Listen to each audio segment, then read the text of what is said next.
¿Qué tal, amigos? Les saluda su amigo Jorge Glés y les saludamos para nuestras redes sociales. Tenemos una entrevista que teníamos pendiente con nuestro amigo fotógrafo Félix Márquez y sí me gustaría comenzar entre la diferencia de qué es una foto convencional normal y qué significa el fotoperiodismo o la foto periodística. El fotoperiodismo sin duda es una rama dentro de la fotografía.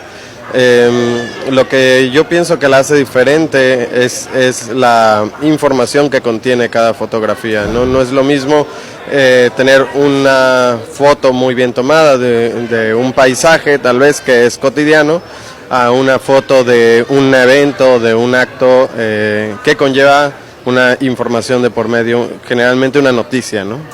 ¿Se necesita ser periodista para ser fotoperiodista? Yo creo que se necesita la capacitación, no hablo literal de la universidad o de una carrera, sino de el estar trabajando en el campo, ¿no? En la calle. Yo creo que eso, aunque no estés como periodista estudiado, pues sí, llegas a trabajar de esto, ¿no? Y terminas siendo fotoperiodista. Yo creo que cualquier fotógrafo que se tope con un evento, con un hecho noticioso, y saque una fotografía apegada a la realidad sin romper estos estándares de alteración de la neutralidad o de la objetividad que tanto se habla, pues yo creo que sí, al final de cuentas está haciendo fotoperiodismo. ¿Crees que la fotografía es, como se dice comúnmente, el reflejo de la realidad? ¿O cómo percibes tú la fotografía? ¿Qué significado le das? Va a depender, la verdad. Hay fotografías que sí es el reflejo de la realidad, sobre todo en el fotoperiodismo. Sin embargo, yo he estado un poco peleado también con estos términos de la objetividad de los que hablaba en este momento, porque desde el momento mismo en que nosotros apuntamos estamos siendo subjetivos, estamos emitiendo nuestra postura, y yo creo que ahora el fotoperiodismo está cambiando y estas reglas que teníamos que nos enseñan en la escuela o cuando inicia uno se están rompiendo para bien. Yo creo que ahora el fotoperiodista debe de estar más comprometido, no solo es ir y tomar la foto y ya, sino también ejercer una postura, también tener una posición política ante lo que está fotografiando, y creo que eso hace más enriquecedor el trabajo. No solo es ir y hacer el registro gráfico del evento, sino también aportar tu posición. Pedro Valtierra, en alguna ocasión platicando con él, me decía que bueno, siempre le tocaba a él estar del lado de los manifestantes, ¿no? Y a veces les tocaban los macanazos, ¿no? ¿De qué lado estás tú en un conflicto social? Yo creo que un fotoperiodista debe de estar cerca, debe de estar en medio, pero siempre cerca para la oportunidad. Y si yo me tendría que poner en una posición, siempre mi juicio va a ser por la justicia. Entonces, si en este lado mis ideas y mis pensamientos son, en este caso como tú lo ejemplificas, son para los manifestantes, estaré con ellos. Y si no, pues estaré cercano a lo que ellos hacen para tratar de conocer sus intenciones y también tratar de definir mi posición. Tu trayectoria ha estado un poco determinada a estas cuestiones sociales, ¿no? A la justicia social, a las cuestiones de desaparecidos, la violencia, sobre todo has documentado mucho esto. ¿Por qué acercarte a estos acontecimientos y quizá no a otras expresiones sociales? No me podía hacer de lado, definitivamente. Creo que un fotoperiodista que se hace de lado de la realidad que está pasando enfrente de su casa o afuera de su escuela, pues sinceramente no tiene la vocación para hacerlo, ¿no? Y no es por criticarlos, al final de cuentas cada quien tiene sus trincheras. Sin embargo, yo no puedo voltear la cabeza hacia otro lado cuando yo estoy viendo lo que está pasando en mi propio entorno. Y sí hemos asumido, y lo digo hemos porque también junto con un grupo de compañeros y compañeras hemos asumido nuestra posición, y nuestra posición siempre va a estar aceptando esta realidad como propia. Si no aceptamos esta realidad, difícilmente podremos lograr un trabajo que sirva y ayude a la sociedad. No obstante, aceptar esta realidad implica riesgos, ¿no? y tú has sido parte también de esta problemática que se ha vivido en un estado considerado como el más violento, como es el estado de Veracruz. ¿Cómo afrontar estos retos que implica esta profesión del fotoperiodismo? Pues con mucha determinación, definitivamente. Quien está en esto asumiendo los riesgos es una persona que sabe lo que está pasando, que conoce, pero también debemos de ser no solo valientes, sino también ser prudentes. En mi caso, yo he tomado varios cursos de capacitación dentro de México y en el extranjero para zonas hostiles, entonces yo creo que la prudencia va a caber dentro de nosotros y creo que el miedo también te ayuda a enfrentar estas situaciones. Si uno no tiene miedo de las cosas que le puedan pasar, comete muchas tonterías, entonces creo que es una balanza. A grosso modo, ¿cuáles serían, a grosso modo, muy breve, cuáles serían los protocolos de seguridad que tendría que tener un periodista, un fotoperiodista? Bueno, va a depender del contexto, pero sin duda conocer el lugar, conocer las historias que están tratando, a los personajes, al momento de enfrentarse en una situación de riesgo, conocer básicamente, ¿no?, hacia dónde tiene uno que correr, y bueno, ya especializándose qué equipo se tiene que usar, chaleco, casco, botiquín de primeros auxilios, etcétera, y ya, todavía más allá, que es cosas que están enseñando en estos talleres, pues sobre todo balística, ¿no? En dónde te puedes esconder en dado caso de sufrir un enfrentamiento, de estar presente en un enfrentamiento, para que puedas salvaguardar la vida, ¿no? ¿A qué le temes más? Hay quienes dicen, bueno, yo le temo más a las autoridades que al propio crimen organizado. ¿Tú cómo lo percibes? Bueno, es una delgada línea, lo hemos visto, ¿no? Con casos como Ayotzinapa, como las agresiones a estudiantes en Jalapa, como el sexenio de Javier Duarte, pues sabíamos que la diferencia entre autoridad y crimen organizado no existía, ¿no? Entonces, digamos que bueno, trato de cuidarme de todos.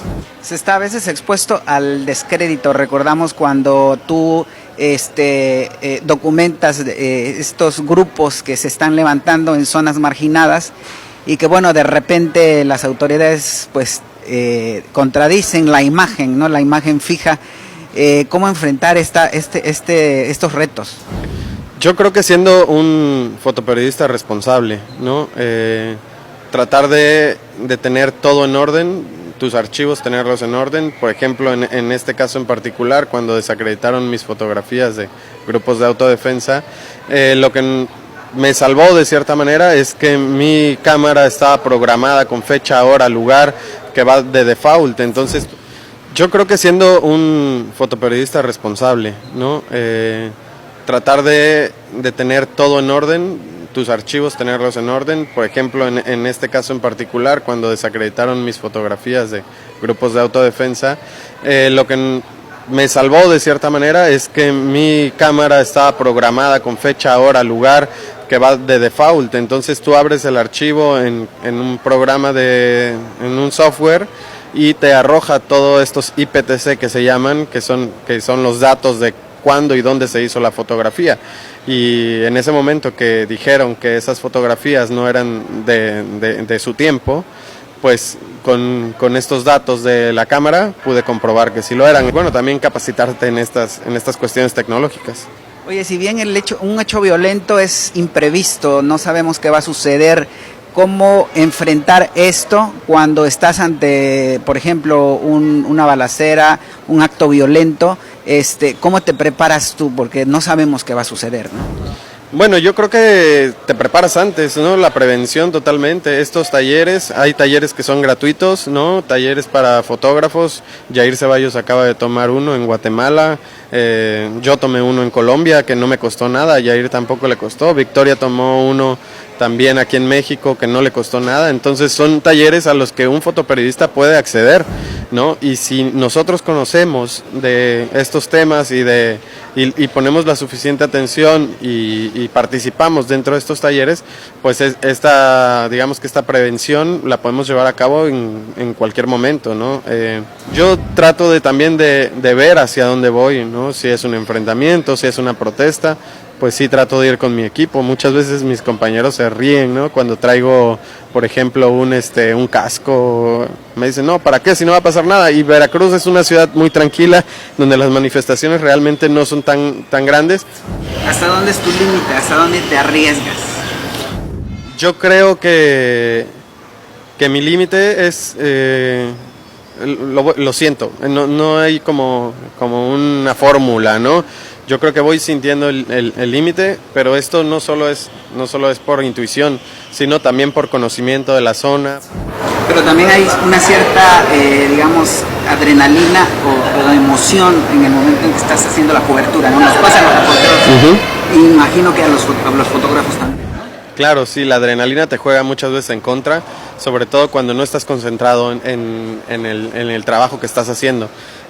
Cuando tú vas a un lugar sabiendo lo que puede pasar y midiendo y buscando también posiciones desde donde colocarte para fotografiar, yo creo que llevas la de ganar. Si la adrenalina te gana, es complicado salir sin que te pase nada, ¿no? Yo creo que sí es fundamental conocer nuestros límites.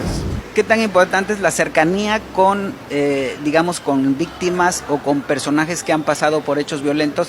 Tú has tenido mucho acercamiento con madres de desaparecidos, con gente que se ha visto pues mermada por la violencia en Veracruz. ¿Qué tan importante ha sido para ti para sacar este trabajo?